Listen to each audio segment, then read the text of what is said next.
Okay, good morning, everyone. I will be going to talk about the cache for. This is another pass-through wall connector we developed within the Excel HDF5 project.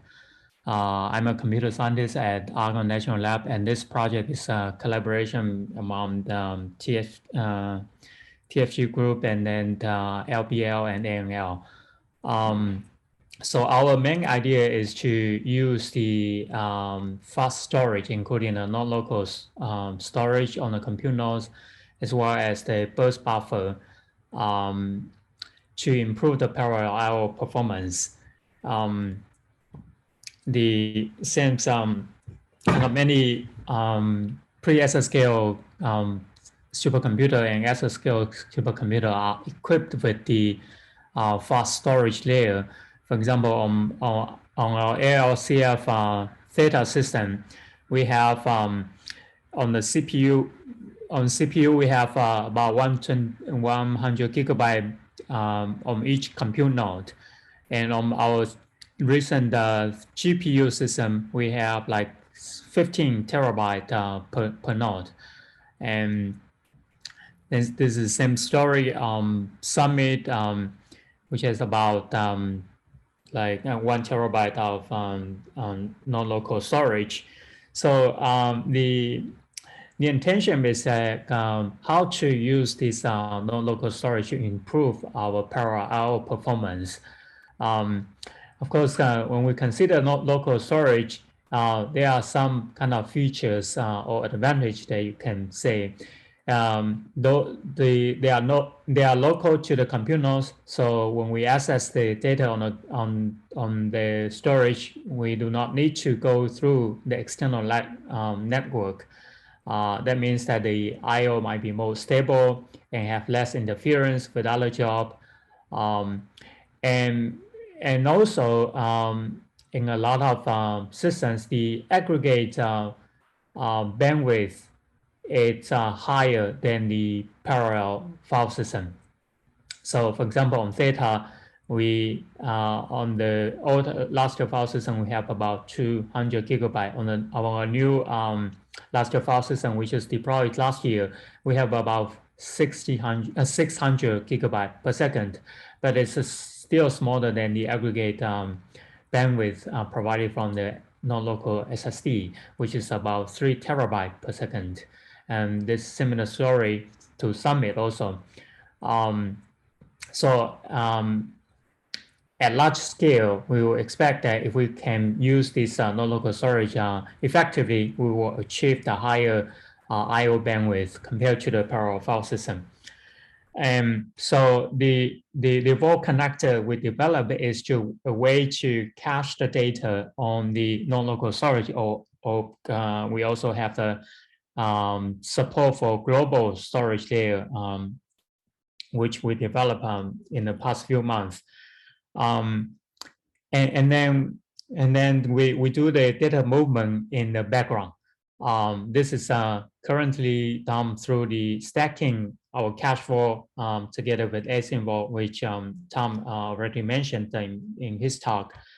And this is to achieve the data movement asynchronously. So this allows this kind of the expensive I/O part, writing data to the parallel file system, to be overlapped with the compute in the application.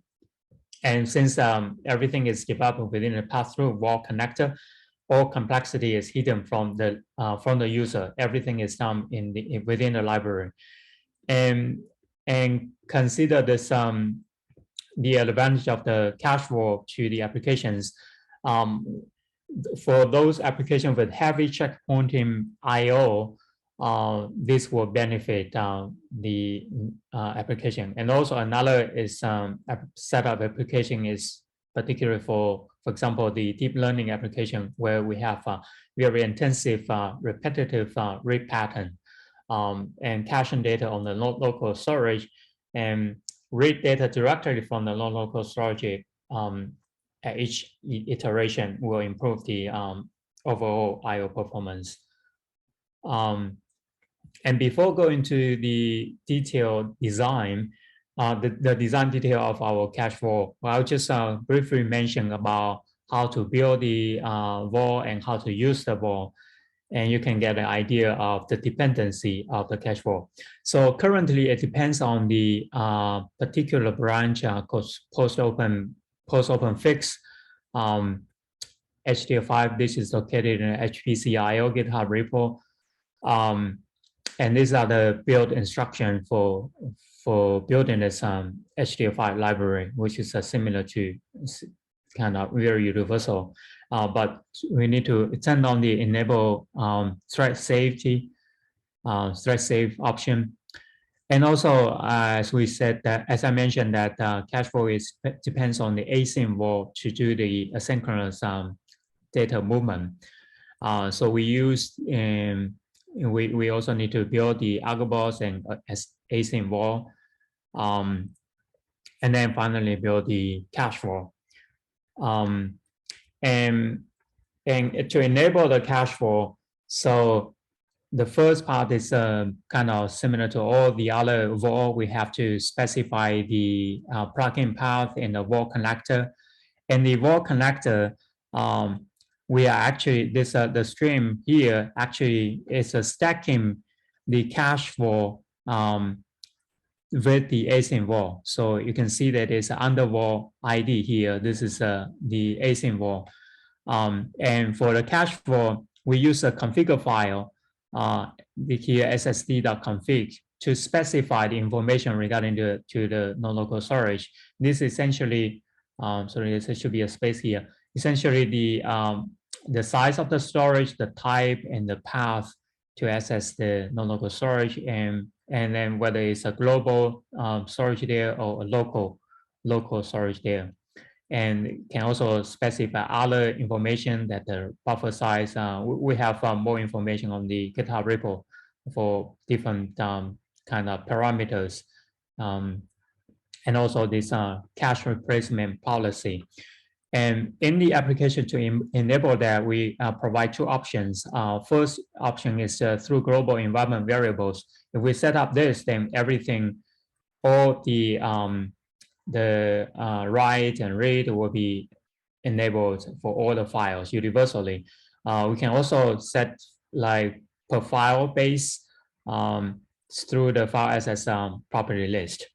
And finally, the one important thing to take advantage of the cache vault is to insert the compute work to make sure that it's a compute work between the data set write and the data set close, because in the data set close, we kind of make sure that all the asynchronous data movement to the parallel file system be finished at this point. So it is important to insert the compute work in between to allow the overlap. And this is the design. So basically what we do is that for the parallel write case, we write the data from the memory buffer to this non-local storage. We create a memory map files on this non-local storage. And then we use async vault to move the data to the parallel file system asynchronous. So ideally, the application, without using cache vault, just the I/O part is from RAM to the parallel file system. But with this cache vault, the I/O part, which manifests to the overall timing, will be the RAM to the non-local storage. And then the other part from the non-local storage to the parallel file system will be done asynchronous, and then this will be overlapped with the compute. And this is for read case, which is a kind of simple, but I mean, included a little bit complication here, because we also want to allow the reads, the remote node to access to the data in the remote node. So what we do here is that we create a memory map files on each compute node, and then we have a MPI window set up. So by using the MPI get and MPI put, we're able to access the data from the remote node. And then so basically in the applications, the first iteration will be reading the data to to the RAM and then cache there to the non-local storage. And then in the later part, we'll just, in the later iterations, we just get the data directly from the parallel file system. And so in later iteration, the I/O overhead will be just reading data from the non-local storage. And then, as I mentioned, we also supported the caching data for the global storage. Global storage, I mean that it is a global namespace. For example, on Corey, we have the burst buffer. Then in this case, we create a HDF5 file, which is kind of identical to the file in the parallel file system, and then which is in read case again read data to this HDF5 file in this cache storage first, and then move there to the parallel file system, and similar for the read case. So and then this is some initial performance evaluations. This is using the H5 bench, and the results shown here are from the VPIO part of the H5 bench. So what I did here is basically compared to the baseline, we're just directly writing data to the parallel file system, and with the cache for turned on. So you can see that in Summit, at smaller scale, the global GPFS file system have better performance. But then as we increase the scale, the writing data, I mean using cache for eventually will achieve higher bandwidth compared to the GPFS. And the benefit on Summit is more significant. As you can see here, I go to like 2000 KNL nodes, and the improvement is significant. And we also see that the better scaling, because this is accessing data directly from the from the non-local storage without the interference of the interconnect on other job. And then, okay, this is another read case. This is a kind of a I/O for the deep learning part, where we just read the image from shared files and with random access. And again, we see better performance by if we just read data directly from the cache flow by using this. From the non-local storage by using cache flow. And the conclusion is that, okay, we use this non-local storage caching can achieve faster and also more scalable I/O. And it's because it's using a pass-through wall, and the user doesn't have to change their application, so it's very easy to integrate to their workloads. And our ongoing work is we're currently integrate cache flow to other applications. And if you are interested, if you have application that you think that you can benefit from the cache flow, please let us know, and we're happy to work together with you. Okay, I think that's all the result I would like to present. So any questions? Thank you, Huihuo. We have time for a couple of questions. So one from me, if I may. Do you have a discussion anywhere of how you're doing this caching? From the structure, you have to be doing that at the data set level. And I'm curious as to how you do that and how you're handling extensions of the data set, that sort of thing.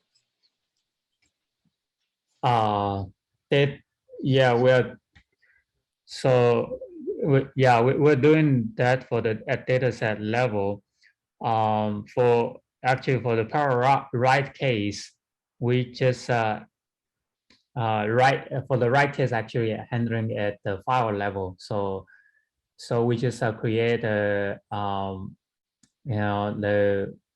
a file on the SSD, and every time we have we have data, we just write that data to the SSD first, right? And then as a place to stage the data, and then later on we move to the parallel file system. So this yeah, so the write case is just a way for stage the data set. So as I said, you have to do it at the data set level. I presume the writes are being done through whatever underlying terminal vol is there. Yes, yes. Here is although we have stacked together with async vol, right? But and then below the async vol, we can kind of stack together with another vol, and eventually the write will be done through the terminal vol. And it's much too involved for here, but could you point me to any design documentation you have?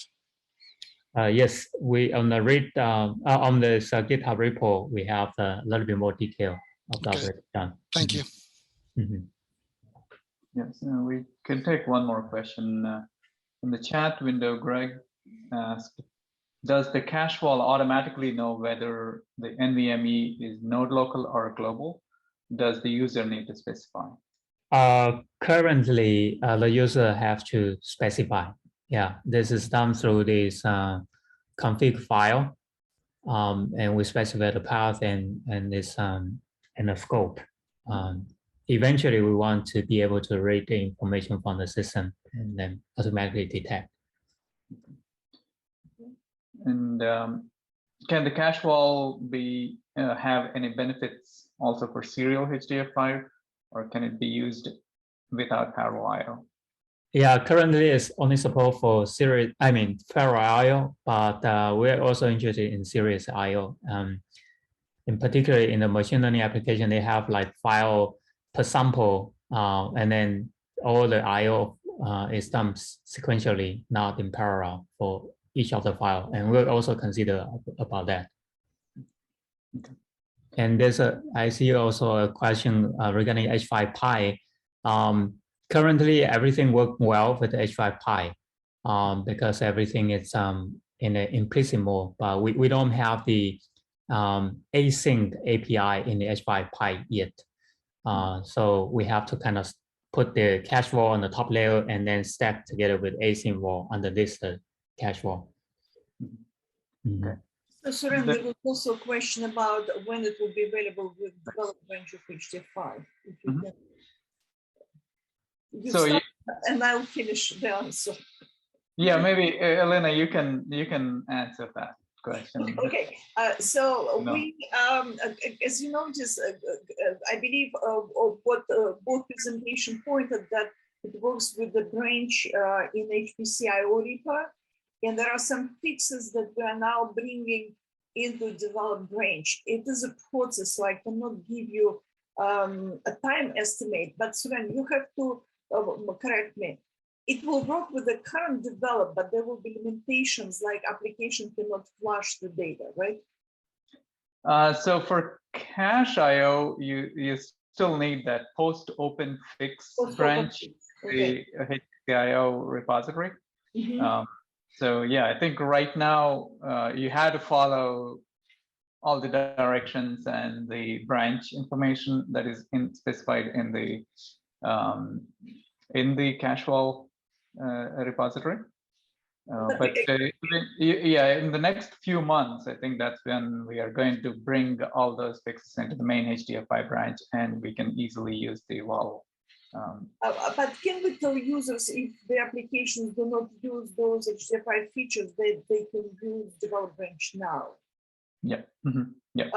Right, but it's flushed, right? That applications cannot use. For cache wall, because of it also needs post open fix. Yeah. And post open fix is complete blocker, or once again it's some limitation for application functionality. It is needed for a cache wall. Okay. For async wall, it doesn't need it.